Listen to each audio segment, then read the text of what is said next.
The Afghan government hosted a peace grand assembly for release of 400 Taliban with a criminal background. What's the reaction to it? Well, I know that President Ghani called the peace jirga together to get the assent from all of those who gathered in support of the release of these prisoners, many of them with horrible records, in order to satisfy the demands that were agreed to in the agreement between the United States and the Taliban, that these prisoners be released to have the start of the intra-Afghan peace process. Now, obviously, there are a lot of questions about what this will actually lead to and whether or not these prisoners will remain without doing further harm to society, etc. But it seems to have been the reality that's been confronted by the government, that in order to get the talks on the way and bring an end, hopefully, to the ongoing violence, that this was the only course, but certainly one fraught with difficulty. So you have followed the news and achievement of Afghan women. You're one of the members of the Afghan American Women Council. What is it at stake for Afghan women achievements within these peace talks?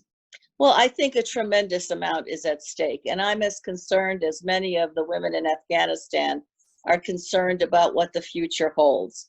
And for that future to have any possibility of the women retaining the achievements that they have made, they need to be fully present in the peace process, not just by numbers, not just there, but meaningfully participating, where they're not just the issue on the table, but they are participating in everything that's being discussed and involved in every inch of the process going forward.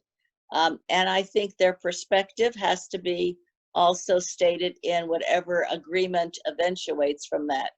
But what is at stake?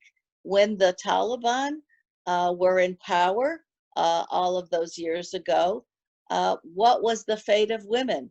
They were completely erased from the reality of being Afghans. They were deprived of an education. They were deprived of working. They were deprived of participating in any full way as any woman wants to in her society. And since then, there have been really tremendous achievements over the last 20 years, almost. Achievements in education, achievements in women in every facet of life in Afghanistan, in government, in parliament, in business, in civil society, in many, many different roles, fully participating.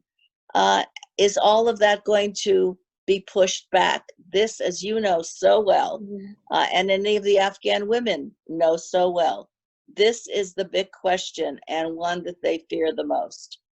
Ambassador Verveer, also a lot of Afghan, as you say, from all walks of life are concerned about losing achievements or saving what they earned so far. How global community or international community can help Afghan women preserve these achievements? I think that's a very good question, Zheela. And as you know, the Afghan Women's Network, AWN, put out a plea to global women leaders to be with them as they go forward, understanding what our rights mean to all of us, that we understand what Afghan women's rights mean to them, and how critical this point is. I think the international community has got to speak out, everybody who cares, to the negotiators about why it's critical to have Afghan women's full participation in a meaningful way.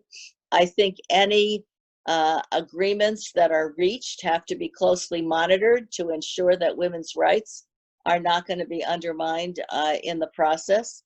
And I think any aid that is going to come to ensure that Afghanistan can go forward under a new agreement, if one is reached, that aid should be conditioned on the rights of women.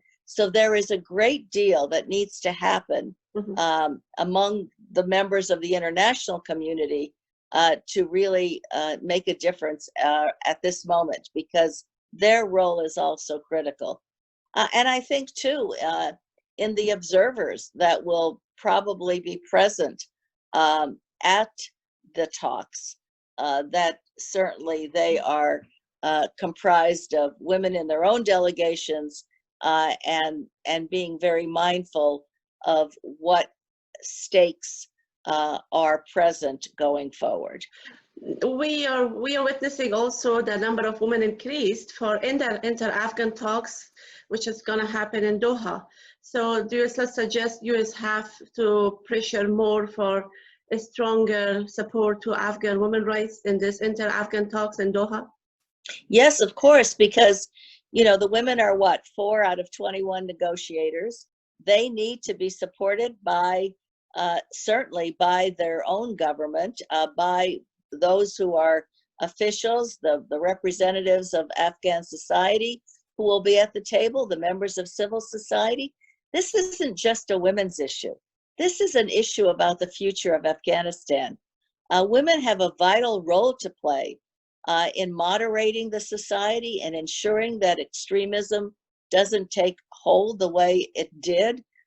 They have a vital role to play in the contributions that they can make in terms of the economy, in terms of civil society, in terms of really contributing to the vitality of Afghan society.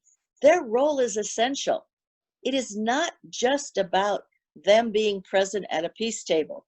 It's the role, the protection of their rights, the ability to participate that will say a great deal about the future of Afghanistan.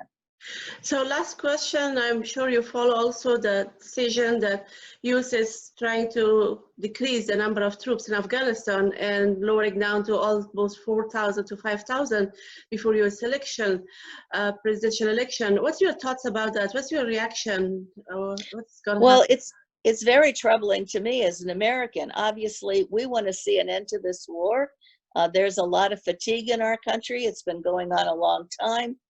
Just as Afghans desperately want to see an end to the war because they've been dealing with the violence every single day. And that violence is still going on, perhaps even with more vigorous display since the Taliban-US agreement was signed, certainly in terms of recent manifestations of it.